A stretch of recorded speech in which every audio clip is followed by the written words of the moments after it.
listening to She Rises, a podcast dedicated to women who are ready to stop settling and start living their lives by design. If you're ready to talk about the stuff that weighs you down and get practical advice on everything from your health, body image, spirituality, relationships, and personal growth, then you're in the right place. Hello, I'm Giovanna, your host, master coach, spiritual teacher, and mind-body expert, and I'm on a mission to unsettle women all over the world.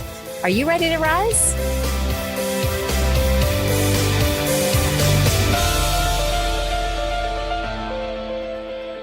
Hey everyone, welcome back to another episode of She Rises. I have such an exciting episode for you guys today. I just had so much fun interviewing Miss Heather McKee. In fact, Dr. Heather McKee is the UK's leading behavior change specialist, lecturer, speaker, consultant, and founder of drheathermckee.co.uk. Having studied behavior change psychology for 10 years, her mission is to offer an evidence-based, sustainable alternative to an industry saturated with quick fixes and health fads. And guys, you know this from personal experience. There's so many quick fixes out there. There's so many fad diets. There's so many fad ways, period, to change a habit. And I know if you're like me and you're listening to this, that you have at least one habit that you'd like to change. And that one habit might be the thing that is just the thorn in your side. And try as you may, willpower your way through it, you just can't seem to make a change. Well, this episode is for you. It's going to be short, this intro, because I just want to dive right in and have you listen to Dr. McKee's amazing insights. She has been featured in so many magazines and journals, Huffington Post, Time Magazine. She is an expert and a pro in this field, and I love. We just geeked out on this topic of habit change. So enjoy this episode and let us know what you thought about it in the comments in the show notes or on Facebook in the She Rises Tribe Facebook group. We'll see you there. Welcome, Heather, to She Rises. I am so happy that you're on the show today. Oh, I'm so excited to be here. Really excited. I'm really excited, almost for selfish reasons. And I'm just going to out myself. Every guest I have on the show is completely for selfish reasons. It's really stuff that I think I'm going to be interested in. But I know, because I hear from my audience all the time, that they love the guest. So I know that when I pick someone that I am selfishly interested in, that somewhere someone's going to get, some benefit from that. But I'm really excited to have you here because you are a behavior change specialist. And who doesn't have a behavior or habit that they need to change, that they just are stuck with? So I'm ecstatic to have you here, my dear. Oh, thank you. Hopefully I won't be a massive disappointment. You won't. I know you won't. I've been reading your stuff and researching what you do. You will not disappoint. So I always start the shows with a little bit of a story because it always intrigues me how it is that people got to where they are. What prompted this, passion or desire or this journey, to become a behavior change specialist? And I'd love to hear a little bit about your story.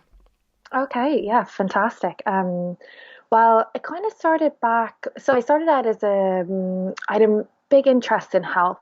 However, there wasn't really anything at university that was like health related, bar actually going into the medical profession. So I found myself in sports science originally, and that was the kind of only thing I could find that had like a health focus. And this was back before fitness was actually treated as a sport. And we all kind of had gotten into health and well-being. So I really wanted to look at things that had quite a public health focus and that were supporting health, but I couldn't find it. So I ended up in sports science. And so I did a degree in that, and it was fascinating and interesting, but it was the health stuff that really inspired me and the psychology bits. And so I ended up working in a hospital. I worked in a metabolic clinic, and that was for people with diabetes and obesity and metabolic syndrome, which is a combination of cardiovascular risk factors. And basically, we had the best PTs, we had the best nutritionists. And what was fascinating was, we had all of this information for people, but they couldn't get it to work for them. They couldn't make those habits stick. And I was incredibly frustrated thinking about, we've all these amazing resources and people aren't using them. And so what I did was I sat down with every single person in that clinic and talked to them and just found out, what was getting in the way, what was preventing them from really kind of being able to like stick with their goals. And that to me, I was just hooked from that onwards. It was just really, really so interesting to see, each person's an individual. They have their own individual barriers to change. And actually, it's not as simple as just providing those ingredients for change. So I always say, like diet and exercise, those are the ingredients, and behavior change psychology, that's the method for change. And so basically, I went on then to do a master's in exercise psychology, and then I moved on to doing a PhD in weight loss psychology. And so I was fascinated to know, what made some people be able to maintain their health habits long term while so many other people failed? And like, is there a way to train people in those skills and knowledge and build their confidence so that they could actually maintain their habits long term? So all my research was really, really focused around that. So it was all about habit maintenance. So I stayed in academia for about 10 years, and it wasn't actually until some of my research studies got picked up by the US media and people started emailing me and saying, I don't want to diet anymore. I don't want a quick fix. I just want to learn the skills for habit change. I want to know how to change my behaviors and maintain it long term. So people weren't looking for this overnight transformation. They wanted something that fit in with their lifestyle, that was realistic. And I was also incredibly frustrated at what was out there, currently, and what's been sold to people, because after spending 10 years, looking at the papers, looking at what was most effective for long-term change, none of that was being translated into practice. And so, they say most businesses start out of extreme frustration. That is exactly what it was. It was this frustration that there was no translation of what was effective in the field into practice. So I kind of stepped away from academia. I still continue to lecture in behavior change, but I kind of started then out on my own, creating a kind of habit change business. And so, that grew into coaching clients one-to-one, supporting their habit change, taking all of those, kind of distilling all that knowledge from 10 years of research and academic work and publications into, actionable evidence-based tools and tactics that people could use to actually enable them to actually make those long-term habit changes. Yeah. So the $1 million question, and I just feel like we have a half-hour show. We're going to dive right into the deep end, everyone that's listening. Yay. Because the million or maybe $1 billion question is, I need to change this habit. And it could be any habit. It could be that I need to, like you said, weight loss, right? I need to lose this weight. How come I'm not losing it? And people could literally get a diagnosis from their doctor whereby like this is life threatening, and yet they still can't make the change. Or there's someone out there that's like, I am basically, I need to do X, Y, and Z in order to, be successful in this area. Why am I not doing those things? So that's the $1 billion question, is why don't we do what we know we need to do to get where we need to get? It's a great question. I wish the answer was simple. Come on, give us the 3 steps. Isn't there just 3 steps? But you know what? Change is messy and it's hard. And, I think the thing is that the problem is that people don't go about change in the right way. And, they're not really taught about actually how to go about change in the right way. And so, typical example, it comes to January and we want to change all our behaviors. We want to save more. We want to be a nicer spouse. We want to go to the gym more. We want to cut down on sugar.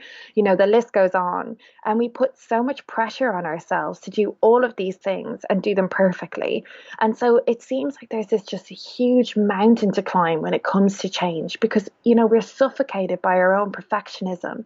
And in what we know from psychology is that, the more goals you add into the mix, the more difficult it is to actually achieve your focal goal. It's a concept known as goal dilution.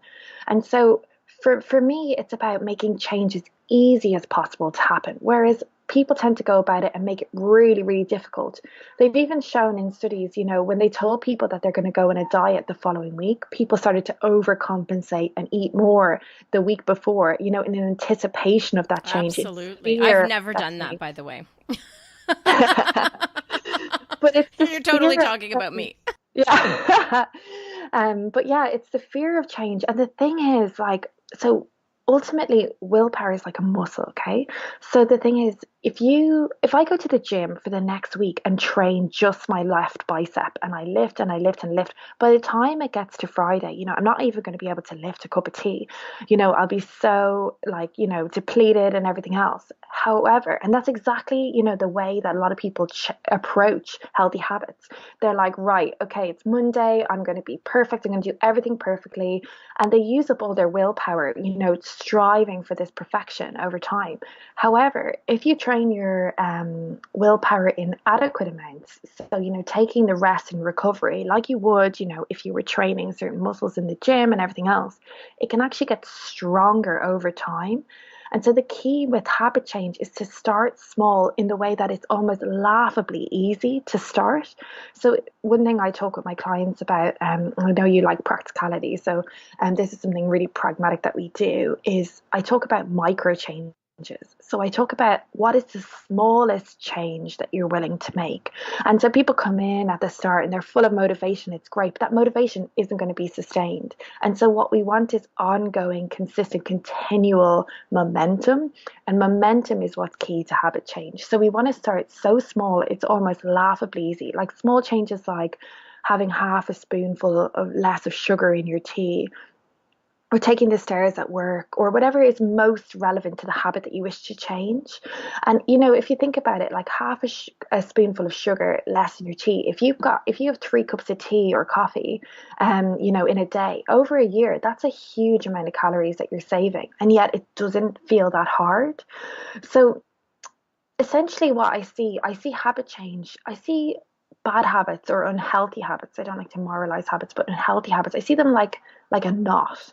So, when you're trying to untie a knot, you don't try and just grab at it in the center, it only gets tighter. What you want to do is you want to look for those small wins, those easy wins, that kind of low hanging fruit, the outsides of that knot, and you want to unfurl and untangle that one step at a time. So say you're trying to give up sugar, rather than just try and absolutely cut out sugar, only to feel like 3 or 4 weeks in, miserable, and all you can think about is sugar, which is absolutely, the way the human brain works, is to look at, well, what are those quick wins? And then you start to feel a sense of success, a sense of fulfillment, and that helps you then gain that momentum that you need to make those habits stick.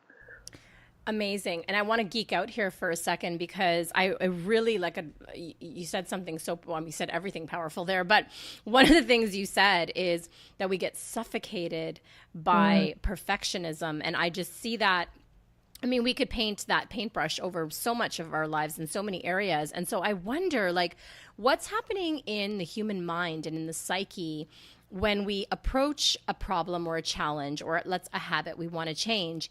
And what I got from what you said is we tend to throw the kitchen sink at it, right? We just throw all these different do this, and it's almost like we get overwhelmed. And you're just saying that one tiny little loosening. So, I just want to geek out for a second. Like, what happens to the mind so that we can understand really what we're doing to ourselves with all these details, when we try and throw all these rules and regulations and things at ourselves? Well, it's quite interesting because, the number one thing that we know leads to weight gain over time. And this is really, really interesting. And it's based on, a large number of systematic reviews, a large number of studies, is deprivation.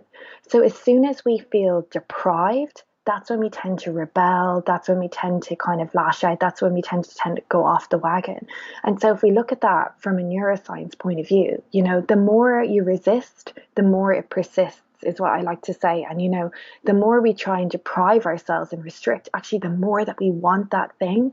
So it's the whole, the classical psychology study is, don't think of a white bear. And as soon as someone says, don't think of a white bear, all you can think about is white bear. You can't get that white bear out of your head. But it's exactly the same when it comes to habit change. As soon as if we start to put rules, as soon as we start to put restrictions in place, we lose that sense of freedom. We start to feel deprived. And as soon as we feel deprived, that's when we're in a danger zone. That's what leads to kind of, binge eating. That's what leads to us, sitting on the couch and avoiding the gym, that's what leads to those habits that are unhealthy and unhelpful. However, on the opposite side of the scale, so what we found from those successful maintainers in our studies, so those people that were able to maintain their health really well for long periods of time, for years and years and years, they had felt like they had a certain freedom in their lifestyle. They felt like they could have anything that they wanted, but they didn't feel restricted. They felt like they could choose to have it, but they also chose to have a healthier life. And ultimately, it came down to the fact that they valued the fact that their health made them a better person. They valued the fact that health contributed to who they wish to be. And it's something in psychology called intrinsic motivation. So rather than, worrying about weight on the scales or, running a marathon in a certain amount of time or anything else, those extrinsic factors, they were thinking about those internal intrinsic factors. So intrinsic, it translates lovely in Latin. It's called goods for the soul. And essentially what that means is, you've got that internal motivation. So you do something because it's part of you, because it helps you identify, it identifies with who you are, what values you hold as an individual, what characteristics you want to have. And ultimately it then trickles down into your decision making. So why would you make a decision that's inconsistent with who you are? So rather than kind of imposing these artificial rules or restrictions on yourself, you're making decisions because you're like, okay, so what does someone who wants to be healthy eat? What am I going to do if I want to live my best life? What decision am I going to make in this instance? And they almost serve, once you've done that values discovery and you understand how they relate then to your health goals, they almost serve as kind of day-to-day mantras that you have in your life that help guide your decision making. So you're not making decisions out of emotion or the fact that, a nice cake has popped up in the environment. You're making decisions based on who you want to be and what you want to represent in your life.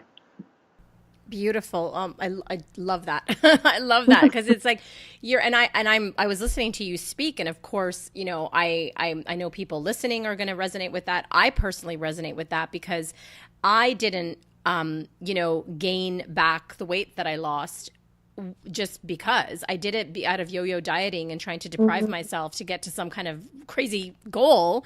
Yeah. And it's so true that when we all come from a place of deprivation, and it doesn't even have to be about weight loss, like, you do, anytime you should all over yourself, right? Yeah. You're obliging yourself, you're forcing yourself to do something. You literally, there is an internal resistance that comes up because it's not connected to what you just shared, which is this real intrinsic motivation of, I want to be healthier, or, I want to, be around for my kids, or I want to have a healthier sex life, or I want to change the world with this business goal. So I don't need to should myself into my business goal. I can find the intrinsically motivating factor and pursue it that way. Brilliant. I love that. Yeah, love that's it. exactly it. Yeah, I just love it. So because I love practicalities, and we talked about this before, and it's so funny because I joke about the 3 steps, right? Because everyone's like, well, just give me the 3 steps and the 5 steps. But I actually did hear in there just the one tiny little step, right? And of changing the one tiny habit. What do you say to your clients or people that how do we stop ourselves, rather, is the question, from then saying, oh, okay, and then I'll do this. Oh, okay, and then I'll do that. Because we have this psyche of more is better. Yeah. Like this one little thing isn't going to be enough. I have to do more. What would you say to those people? And that's such an insightful question, because it's really a struggle with a lot of my clients. They get started and they're so motivated and they want to change all of the things. And what I say to them is, and this is what we know from habit science is, okay, so habits are formed through basically repetition. So a context dependent repetition. So essentially you do the same thing in the same circumstance and it becomes a habit over time. And so what we want is that repetition. And so I say to them, as long as you feel you can repeat this for the next 6 months of your life at least, then you can actually add in another goal. Then you can layer on things. But if it's going to feel like you're not going to be able to do it, so I ask people to rate it like on a scale from 0 to 10. And I say, how confident are you that you're going to be able to execute on this goal for, the next 6 months? And as long as people are over a 7, then, I'm happy for them to then add something else in. So it could be something that your listeners can think about, when they think about that small goal and they think, okay, that feels really manageable. That feels really good. Okay. And I feel like I'm more than a 7 on that. I'm 70% confident that I'm going to be able to carry that out, over the next 6 months. Okay. Let's add in another goal. And once you add in that other goal, are you still 70% confident that you can carry that out? And if you're not, what adjustments can you make? Maybe instead of kind of trying to execute it every day, maybe it's every other day. Or instead of trying to execute it for 3 or 4 meals, or to go to the gym, X amount of times, maybe you're going to be able to pare it back a little bit.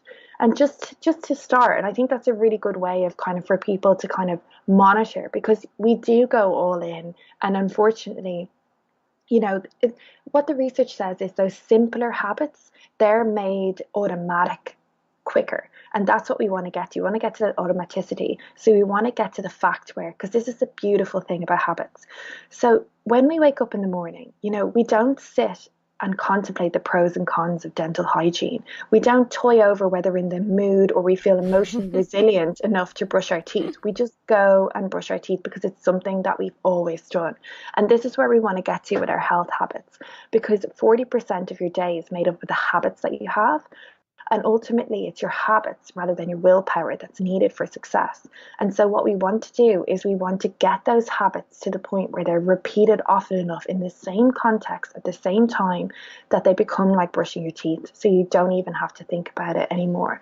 And so I think it's equal parts, understanding how habits work, and it's equal parts about having confidence and paring back where it needs to be pared back, because knowing that consistency and progress is the goal rather than perfection.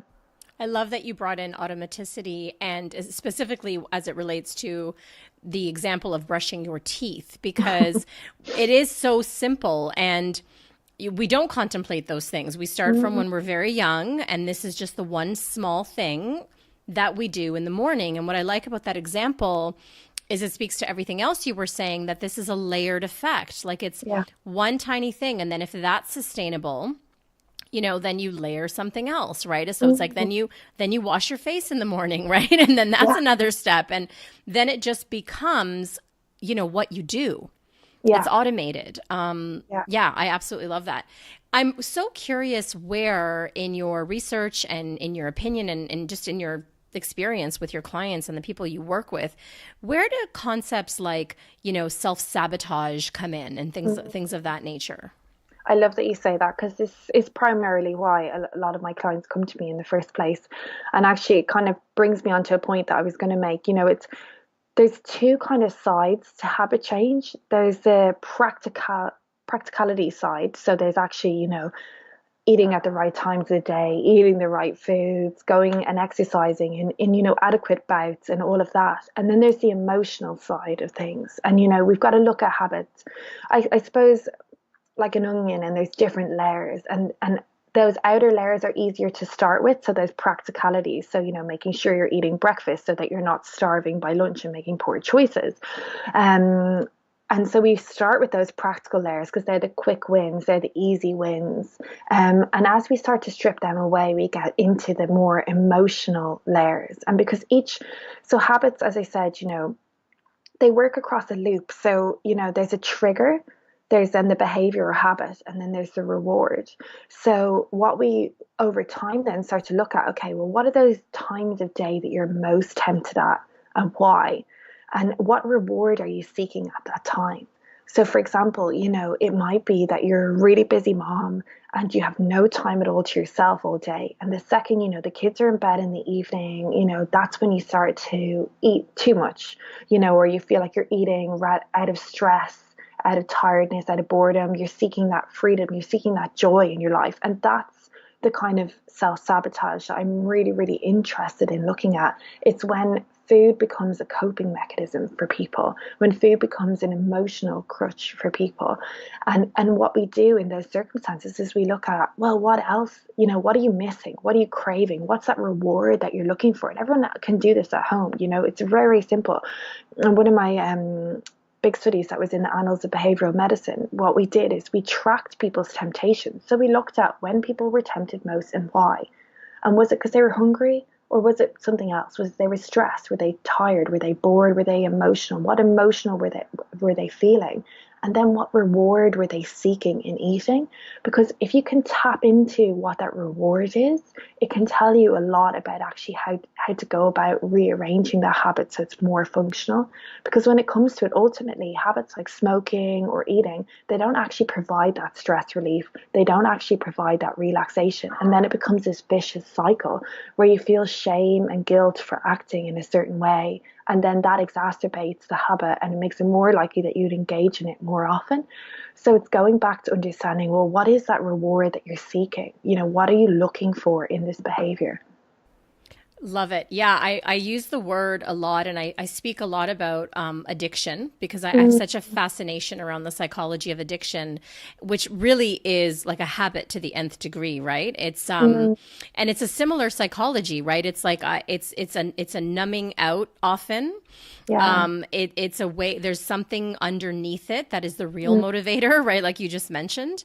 yeah. And yeah, and I just, again, personally, when I have been successful at whatever it's been, whatever habit changing, it's because I was very aware and purposely exercising my awareness to find out what is underneath this.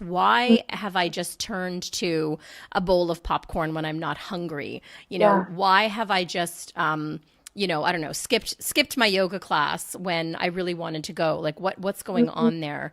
And I love that you bring in the idea of rewards because I think we're also trained as a culture, like, you know, these ads out there like McDonald's, I'm loving it, or give yourself a break with a Kit yeah. Kat. Like we're trained 100%. to reward ourselves in Yeah. these very I would say unrewarding ways when it Mm. comes to habit change. So I love the idea of just being hyper aware of how am I rewarding myself in this moment, and is that ultimately aligned with my goal.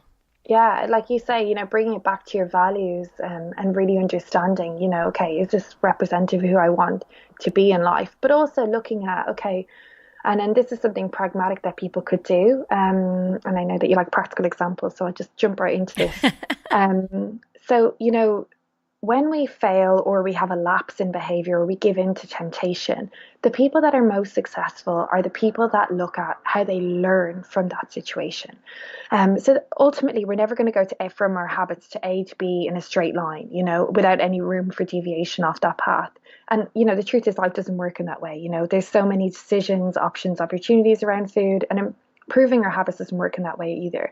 So we need to see failure as a learning opportunity and a chance to understand what does and doesn't work. And so what's quite interesting is that, hundreds of studies have shown that having a plan. So I always say you want skill power rather than willpower. So plan known as implementation intentions, that's been consistently linked with long-term habit adherence. So it's about planning for, once you have a better idea of what your triggers are, planning for what are those things that trigger you to engage in an unhelpful habit. Because we overestimate or over rely on our willpower. So we imagine, we're going to be able to go into a room full of delicious cakes and just resist. We don't set ourselves up in a way that actually gives us the best strength. So I always say, we need to set up our environment to help make that the healthy choice the easier choice. And so for habit change to be effective, we need to stop relying on our willpower and rather structure in our lives in a way that we use it less. And that's what they've shown in studies. Those that use their willpower the least are the ones that are most successful. So in order to kind of attack that then, you can do this thing called implementation planning. So it involves creating a plan of action for when you go off track because of a certain trigger. And so basically it helps you anticipate, like I just said, with the tracking exercise, if you wanted to do that over the next week, look at where those failures, distractions, temptations come in. And then once you know where they're coming in, this can help you really deal with them effectively in order to get back on track quickly. So for example, with the way we phrase it is, if X happens, then I will do Y. So, for example, if X happens, so if I get into an argument with my spouse and, the automatic response is eating, what else can you do in that situation? What else can provide you that stress relief? What else can provide you that reward that you need in that situation? And start experimenting with other things that you can do. So, importantly, it is important to have a list of alternative options and keep it visible so you know in advance of that stressor or that trigger what the potential options are to you. And not obviously every option will work for you. Um, but what's quite interesting about this is you're planning for those kind of daily emergencies that come up in life. Because rather than leave it to chance, if you know that certain things trigger you to either overeat or to behave in a way that is inconsistent with your values, plan for those. It's most likely that they're not going to happen in isolation. It's most likely that they happen on a frequent basis. So I suggest to all my clients, try and create these if then plans. So if I'm feeling stressed, then I will, do a restorative yoga pose, ring X person on the phone, listen to meditation. The list is endless. It just depends on what works for you. In order to know what works for you is to experiment with it. And there'll be times when you go back to the old coping behavior, but eventually through repetition, that will start to become your go-to thing. Maybe it's having a break, going outside, making a cup of tea, going for a walk, whatever it is. That will start to replace that unhelpful habit. So have a think about, I say to everyone, have a think about what those triggers are. And if that trigger happens, what are the alternative options for you in that situation to help deal with that trigger better? What I love about that is it's an exact remedy for the suffocation of perfectionism, right? Mm. It's literally planned imperfection. Like Yes. we know you're Right. human and you're not going to be perfect at this. And so let's plan Mhm. for the imperfection and not, take out the whip and start, Yeah. self-flagellating, which most of us do, especially the women and men that listen to my show that are Mhm. really, go-getters and really ambitious. We tend to self-flagellate. And I love this because it's an acknowledgement that we will imperfectly achieve our goal, and let's plan for those imperfections. Beautiful. Yeah, I love that you say that as well, because that is one thing. If I get one thing across to people, you're not going to do this perfectly. And if we can learn from those failures, that's what success is. And so, make mistakes, just like in business. If you're building a business, you want to make mistakes fast, you want to fail fast, you want to learn from those mistakes, you want to iterate, and then you want to kind of keep going. And the thing is, so many people are afraid of making mistakes when it comes to their health, but you learn so much from those mistakes. And even, if you can go back and have a look at your previous history with a certain habit, become really curious about when you went off the rails. What was it that actually started that for you? Because it's most likely that that's quite a repetitive pattern. And if you can learn from that and understand that better, then you can start putting in plans in place to manage that for future. Absolutely. Wow, amazing. I could talk to you for another hour. Mhm. Heather, as we wrap up, I must stand for, we teach what we most need to learn. Definitely that is true for me. I see that with all my clients and people around me, even my colleagues. What's the one habit you're working on right now? Great question. Oh, how Or it could interesting. be one that you've conquered already in the past, Yeah. but it'd be No, interesting. I think this is a really good question. So I have chronic back pain, and so I've got to do a series of extremely boring and extremely arduous physiotherapy exercises to rehab my back. And so, knowing habit change like I do, I've tried all the tricks in the book. I've left the physio stuff out so I can see it. So it's constantly reminding me of what I need to do. I've tried, setting alarms and reminders, setting up kind of physiotherapy hour for myself, trying to do it with my husband so it's more interesting. And actually, more recently, I found that, okay, I'm going to engage with this if it feels like it serves a function for me, if it kind of has a level of joy and interest. And this is something actually that I think is so, so, so important for people when it comes to habit change, is to find that joy. And so actually, I've started to listen to podcasts now when I do the physiotherapy exercises. And actually, I'm looking forward to doing it because I'm looking forward to listening to those podcasts. I'm looking forward to actually engaging with that. So it makes me, in a way, engage with those really monotonous, exercises, because I found that that brings me joy, and I've attached that activity, they call it habit bundling, with something that is a little bit more interesting and intriguing for me. And this is what I always say to people is, with those habits that you're trying to create, if you can at all, think about those things. And this is something that your listeners can do. Write a joy list. Write down all of those different habits that bring you joy, be it, like the way, going for a walk with your dog, or the way that fresh apple, like the fresh crunch of an apple, or, the way that nourishing yourself helps lift you up, or, it may be that you like walking and you want to layer on enjoyment. So you want to listen to podcasts or an audiobook, or you want to go with a friend. Think about those habits, and how you can layer that extra layer on of joy into them. And that's more likely to make you stick to the habit and engage with the habit, because you're getting something else from it. It's not as arduous, it's not as repetitive, it's not as boring. It's serving another purpose, and it's serving a joyful purpose, because what we know is that those people that enjoy their healthy habits, those are the ones that are going to be sticking to it in 2, 3, 4, 5 years down the line. Love it. Bring in the joy. I love it. Awesome. Well, Heather, it was like beyond a pleasure. It's like I'm using that term very loosely, having you on the show. Like I said, I could talk to you for another hour. I think this show is going to be so super useful to everyone listening. I know that I've taken notes, and I've had so many tidbits already from everything that you've said. I so appreciate you and the work that you do, and I thank you for being on the show. Oh, thank you so much. Thanks for your time.